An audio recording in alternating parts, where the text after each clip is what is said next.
जय हिंद। आप लोग कैसे हैं? उम्मीद करता हूँ कि आप लोग बहुत ही अच्छे होंगे और मस्त तरीके से अपना पढ़ाई कर रहे होंगे। चलिए आज हम लोग देखते हैं कि अक्षांश और देशांतर किसे कहते हैं। अक्षांश और देशांतर में क्या अंतर है? तो देखिए, अक्षांश और देशांतर को समझने के लिए सबसे पहले आपको पृथ्वी के बारे में जानना होगा। तो देखिए, पृथ्वी इस तरह से होती है जिसके बीचों बीच एक रेखा होता है, जिसे हम लोग भूमध्य रेखा या विषुवतीय रेखा या 0 डिग्री इक्वेटर लाइन भी से कहते हैं। ठीक है, देखिए इसके ऊपर में उत्तरी गोलार्ध, उत्तर में है तो उत्तरी गोलार्ध, और नीचे में है तो इसे दक्षिणी गोलार्ध कहते हैं। ठीक है, ये 0 डिग्री लाइन होती है। अब देखिए यहाँ से 23 डिग्री, 23.5 डिग्री उत्तरी गोलार्ध में कर्क रेखा होती है, और यही 23.5 डिग्री दक्षिणी गोलार्ध में मकर रेखा होती है। ठीक है, अब देखिए अगर इस तरह से लाइन हो, जैसे इस तरह से, तो इसे हम लोग अक्षांश रेखा कहते हैं, और इस तरह से खड़ा खड़ा जो लाइन होता है उसे हम लोग देशांतर रेखा कहते हैं। तो ठीक है, जैसे देखिए यहाँ से ये तो छोटा है, यहाँ पर पूरा नहीं दिख रहा है। जैसे ये 0 डिग्री से अगर आप ऊपर में देखेंगे, उत्तर में, ठीक है, उत्तरी गोलार्ध में, तो 90 अक्षांश रेखा होती है, और नीचे में देखेंगे तो 90 अक्षांश रेखा होती है। ठीक है, और इन दोनों को मिला देंगे तो 180 और एक विषुवतीय रेखा, यानी कि कुल मिलाकर 181 अक्षांश रेखाएं होती है। ठीक है, जैसे देखिए यहाँ पर उत्तरी गोलार्ध में 90 और दक्षिणी गोलार्ध में 90, और विषुवतीय रेखा को लेकर के 181 होता है। ठीक है, चलिए देखिए ये तो हो गया है उत्तरी अक्षांश और दक्षिणी अक्षांश। अब देखिए दो अक्षांशों के बीच, देखिए यही अक्षांश है, जैसे यहाँ से आप लोग, ये अक्षांश है। ठीक है, ये अक्षांश है। देख लीजिए दो अक्षांशों के बीच की दूरी, दो अक्षांशों, जैसे ये मान लीजिए ये और इसके बीच की दूरी 111 किलोमीटर होता है। ठीक है, 111 किलोमीटर होता है।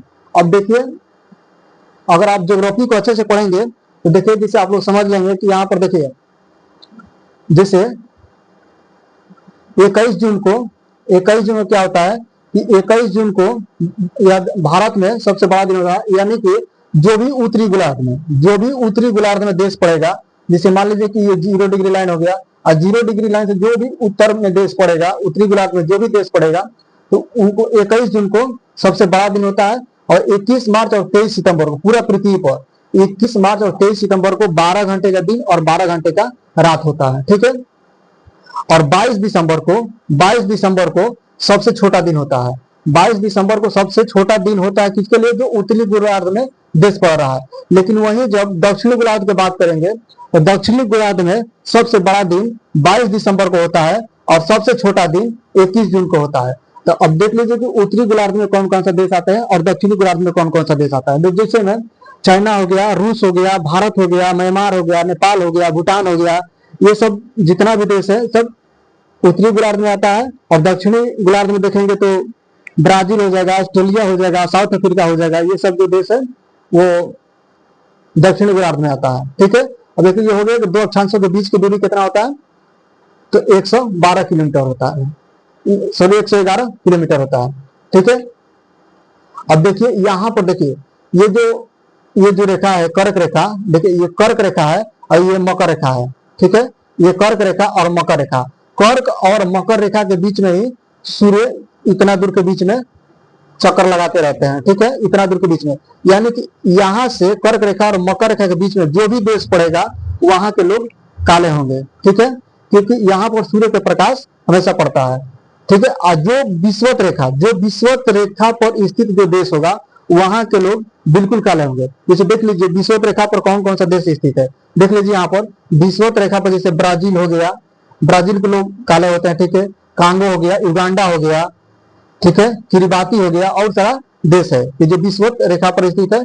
यहाँ के लोग देखिए जो विषुवत रेखा से जो जो देश दूर होगा, यानी कि उत्तरी गोलार्ध में हो या दक्षिणी गोलार्ध में, वहां के लोग गोरे होते हैं। ठीक है, ऐसे देखिए अगर साइंस को मानेंगे तो गोरा और काला मेरेनिन होता है। ठीक है, मेरेनिन पिगमेंट होता है, उसके कारण भी लोग काला होते हैं। जिसमें मेलेनिन ज्यादा होता है वो लोग काले होते हैं, और जिसमें मेलेनिन कम होता है, मेलेनिन पिगमेंट, वो लोग गोरे होते हैं। ठीक है, अगर साइंस के अनुसार देखेंगे तो, अगर ज्योग्राफी के अनुसार देखेंगे तो जो भी देश विषुवत रेखा के आसपास पड़ गया, यानी कि विषुवत रेखा पर जो भी देश पड़ेगा वहां के लोग काले होंगे। ठीक है, और जो देश विषुवत रेखा से दूर पड़ेगा वहां के लोग गोरे होंगे।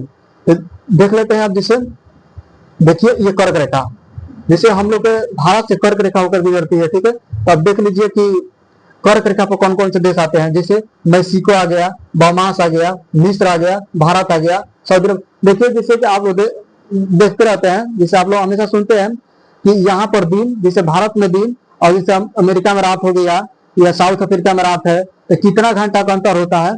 तो देखिए जब देशांतर पढ़ेंगे, देशांतर यहाँ पर देखिए इस टाइप के क्वेश्चन के लिए है। तो जैसे मान लीजिए कि जापान के शहर ओसाका, जैसे मान लीजिए कि यहाँ पर देखिए ये क्वेश्चन है, मान लीजिए कि ओसाका का समय याद करें कि पुणे में सुबह का 10 बज रहा है। अगर मान लीजिए पुणे में, हम लोग भारत पुणे में 10 बज रहा है, तो ओसाका यानी कि जापान का एक शहर ओसाका, ओसाका में कितना बज रहा होगा, ठीक है। इस तरह का क्वेश्चन है, ये भी हम लोग आप लोग को बताएंगे। तो चलिए पहले देख लेते हैं यहाँ पर।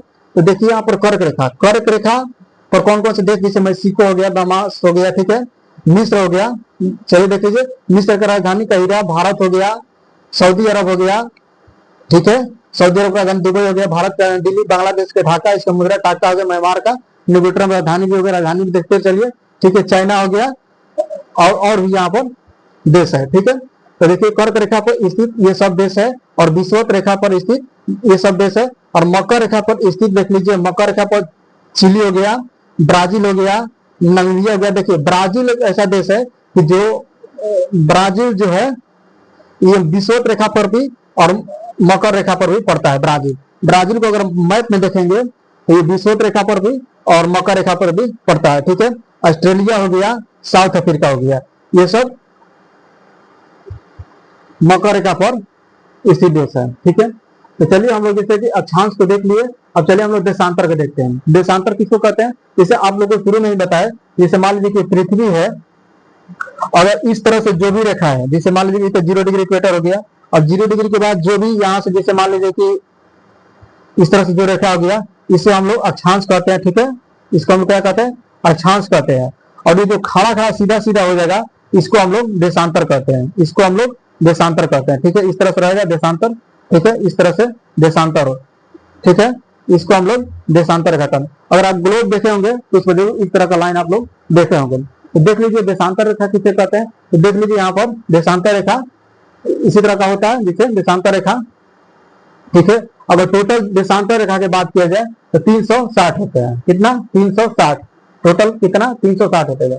देख लीजिए दो ध्रुव को मिलाने वाली रेखा को देशांतर रेखा, देखिए दो ध्रुव, ये हो गया मान लीजिए कि उत्तरी ध्रुव और ये हो गया दक्षिणी ध्रुव। तो दो ध्रुव को मिला रहा है रेखा, ये दो ध्रुव को मिलाने वाली रेखा को हम लोग देशांतर रेखा कहते हैं, ठीक है। और इनकी संख्या कितनी होती है, इनकी संख्या 360 होती है, ठीक है।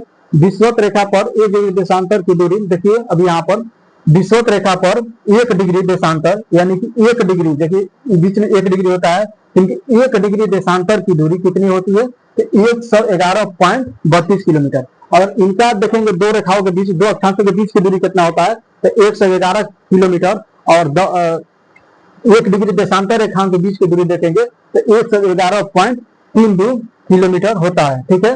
अब देखिए ध्रुव की ओर जाने पर दूरी कम होता है, हाँ। तो देखिए जैसे मान लीजिए कि ये पृथ्वी हो गया, ठीक है, ये उसका उत्तरी बिंदु हो गया, ठीक है, इसका दक्षिणी ध्रुव हो गया, ये उत्तरी ध्रुव हो गया। मान लीजिए अगर इस तरह से कोई रेखा आ रहा है, इस तरह से कोई रेखा आ रहा है, तो जस जस वो ध्रुव की ओर आएगा उसका दूरी कम होगा। जैसे यहाँ पर ज्यादा दूरी होगा, मान लीजिए कि यहाँ पर दूरी होगा 50 किलोमीटर, तो आते आते धीरे धीरे घटेगा, 49 होगा, फिर 48, 45, 46, इस तरह से यहाँ पर आते आते बिल्कुल कम हो जाएगा, ठीक है। यहाँ पर आके लास्ट में एकदम शून्य हो जाएगा। तो इस तरह से ध्रुव की ओर जाने पर दूरी कम होता है, ठीक है। अब जैसे कि आप लोग को मालूम है कि पृथ्वी 24 घंटे में यानी कि पूरा एक चक्कर लगाती है, तो एक चक्कर लगाती है यानी कि 360 डिग्री कोण बनाती है, ठीक है। तो 24 घंटे में कितना, 24 घंटे में 360 डिग्री का कोण बनाती है, तो 1 घंटे में कितने डिग्री का कोण बनाएगी, तो 1 घंटे में अगर 360 को 24 से भाग देंगे तो 15 डिग्री होगा। 1 घंटे में कितना, 15 डिग्री का कोण बनाएगी। अब 15 डिग्री का कोण, तो मान लीजिए कि 1 घंटे में कितना, 1 घंटा में 15 डिग्री का कोण बना रही है, तो 60 मिनट में, 60 मिनट में अगर बात करें, 60 मिनट में, अगर 1 घंटा कहिए या 60 मिनट कहिए, बात ही बरोबर है। 60 मिनट में 15 डिग्री का कोण बनाएगी, तो 60 मिनट में 15 डिग्री का कोण बना रही है, तो 1 डिग्री कोण बनाने में कितना समय लगेगा, तो 1 डिग्री अगर 15 चौके 60 यानी कि 4 मिनट, यानी कि 1 डिग्री का कोण बनाने में 4 मिनट का समय लगता है। ठीक है, 1 डिग्री के कोण बनाने में 4 मिनट का समय लगता है। देखिए ये कुछ नहीं है, बस कैलकुलेशन है, थोड़ा सी आप लोग समझ लीजिएगा। 24 घंटे में 360 डिग्री कोण बना दिया। पृथ्वी 24 घंटे में एक चक्कर पूरा करते थे, एक चक्कर में 360 डिग्री होता है। एक चक्कर कोई भी वस्तु अगर एक चक्कर पूरा करती है, कोई भी वस्तु अगर घड़ी भी जैसे है वो एक चक्कर पूरा करती है तो पूरा 360 डिग्री घूमती है। ठीक है, तो उसी तरह से पृथ्वी भी अगर एक चक्कर पूरा कर रही है तो 360 डिग्री घूम रही है। तो 360 डिग्री मान 360 डिग्री कोण बना रही है। तो चलिए देख लेते हैं आगे क्वेश्चन देख लिए। तो चलिए देखिए इसको हम थोड़ा सा मिटा देते हैं इस क्वेश्चन को सॉल्व करने के लिए। तो चलिए देखते हैं यहाँ पर।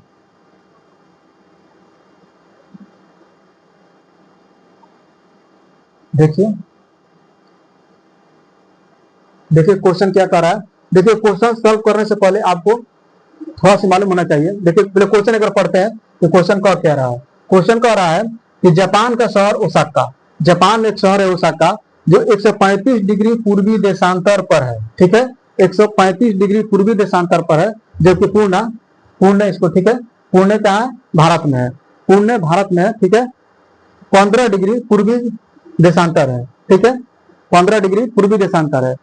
ओसाका का समय ज्ञात करे, ओसाका का समय ज्ञात करे, पूना में सुबह का 10 बज रहा। अगर मान लीजिए कि भारत में, यानी कि भारत में पूर्णा, ठीक है, भारत में पूर्णा है, क्या है, भारत में पूर्णा है, और पूर्णा में अगर 10 बज रहा है, 10 बज रहा है, तो बताइए कि जापान में ओसाका, जापान में एक शहर है ओसाका, जापान में एक शहर है ओसाका, ओसाका में कितना बज रहा होगा। अगर पूर्णा में 10 बज रहा है तो ओसाका में कितना बज रहा होगा। अब देखिए यहाँ पर ये देशांतर दिया हुआ है। ठीक है, तो देखिए अगर दो देशांतरों के बीच की दूरी को, देखिए इसको याद रखिएगा, तो अगर दो देशांतरों के बीच की दूरी को, जैसे यहाँ पर दो देशांतरों के बीच की दूरी को अगर 15 से भाग दे देंगे तो टाइम निकल जाता है। ठीक है, जैसे देखिए इस क्वेश्चन सॉल्व करेंगे तो आपको पता चलेगा। जैसे मान लीजिए कि जापान का शहर ओसाका, अगर देखिए आप मैप को देखेंगे तो जैसे मान लीजिए कि अगर पूरा मैप को देखते हैं तो देख लीजिए कौन सा देश कहाँ है। जैसे ये हो गया एशिया, जैसे महाद्वीप को देखते हैं, ये मान लीजिए कि एशिया हो गया, यहाँ पर यूरोप हो गया, ये हो गया अफ्रीका। ठीक है, ये मान लीजिए ऑस्ट्रेलिया हो गया, ये उत्तरी अमेरिका हो गया, और ये दक्षिणी अमेरिका हो गया, ये हो गया मान लीजिए नीचे में अंटार्कटिका। ठीक है, अगर जापान को आप देखते हैं तो जापान कहाँ है, जापान यहाँ पर है। ठीक है, जापान एशिया में पड़ता है, लेकिन मानिए कि जापान यहाँ पर है। ठीक है, और भारत थोड़ा सी इसे एशिया में, भारत एशिया में ही पड़ता है, लेकिन भारत यहाँ पर है। तो भारत में शहर है पूर्णा और जापान में शहर है ओसाका। तो उन्हीं की बात कर रहा है यहाँ पर कि जापान का शहर ओसाका में जो ओसाका 135 डिग्री पूर्वी देशांतर पर है, यानी कि अगर उसको आप देखते हैं इस पर तो 135 डिग्री पूर्वी देशांतर पर है, जबकि पूर्णा 75 डिग्री पूर्वी देशांतर पर है।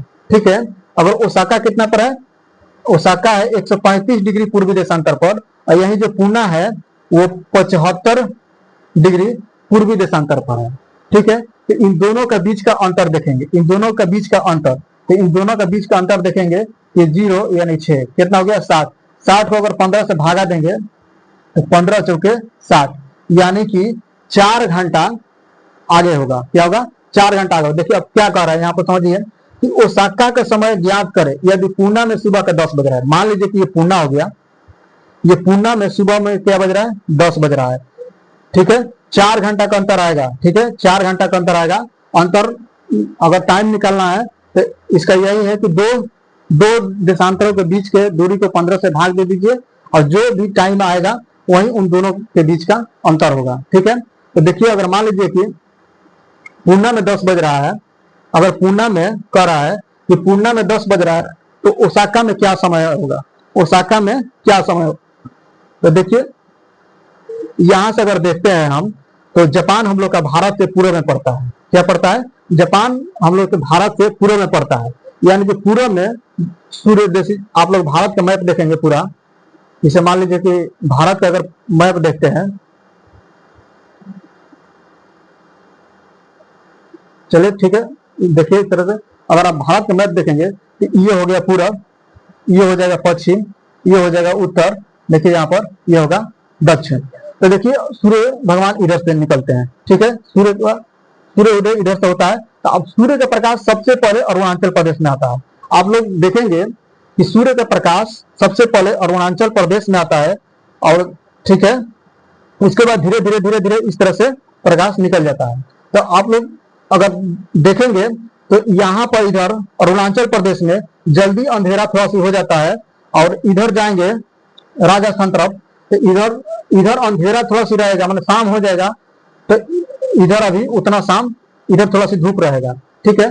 तो उसी तरह से यहाँ पर भी है कि जापान में अगर बात करते हैं, जापान के शहर ओसाका में, ये क्योंकि भारत ये पूरब में है, ठीक है, भारत ये पूरब में है, तो यहाँ पर जो अंतर आ रहा है 4 घंटे का अंतर आ रहा है, यानी कि इससे ये जापान में अभी यहाँ पुणे में 10 बज रहा है, तो जापान में इसे 4 प्लस करेंगे, यानी कि जापान में कितना बज रहा होगा, 14 बज रहा होगा, 14 बज रहा होगा, यानी कि 2 बज रहा होगा, ठीक है, 14 बज रहा है यानी कि 2 बज रहा होगा। जापान के ओसाका में कितना बज रहा होगा, 2 बज रहा होगा। अब 14 बज रहा है तो आप लोग देख लीजिएगा 14 बज रहा है, जैसे मान लीजिए कि 12 पर तो टाइम खत्म हो जाता है, 12 के बाद फिर 1-2 से स्टार्ट हो जाता है, वही 2 बज रहा होगा।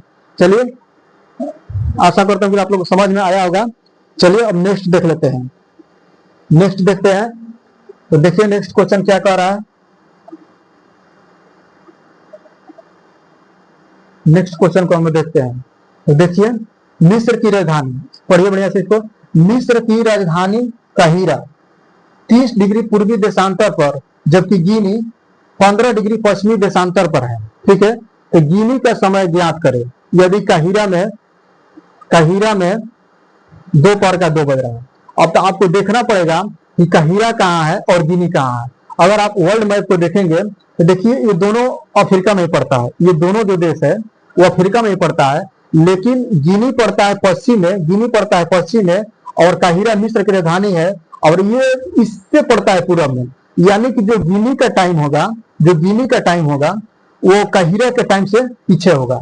यानी कि मान लीजिए कि हम बता रहे हैं आपको, जैसे यहाँ पर इससे ये पीछा होगा, ठीक है। तो चलिए आगे देखते हैं।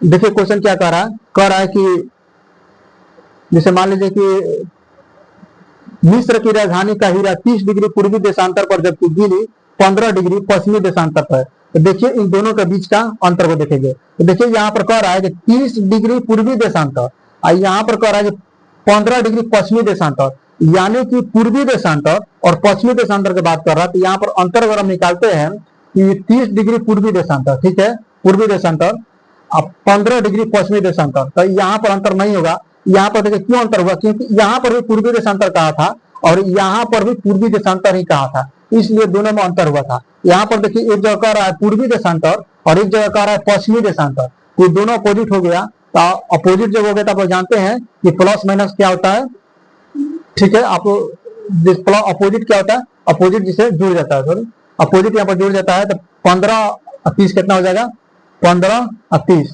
45, 45 को अगर 15 से भाग देंगे तो 15 तिया 45, ठीक है।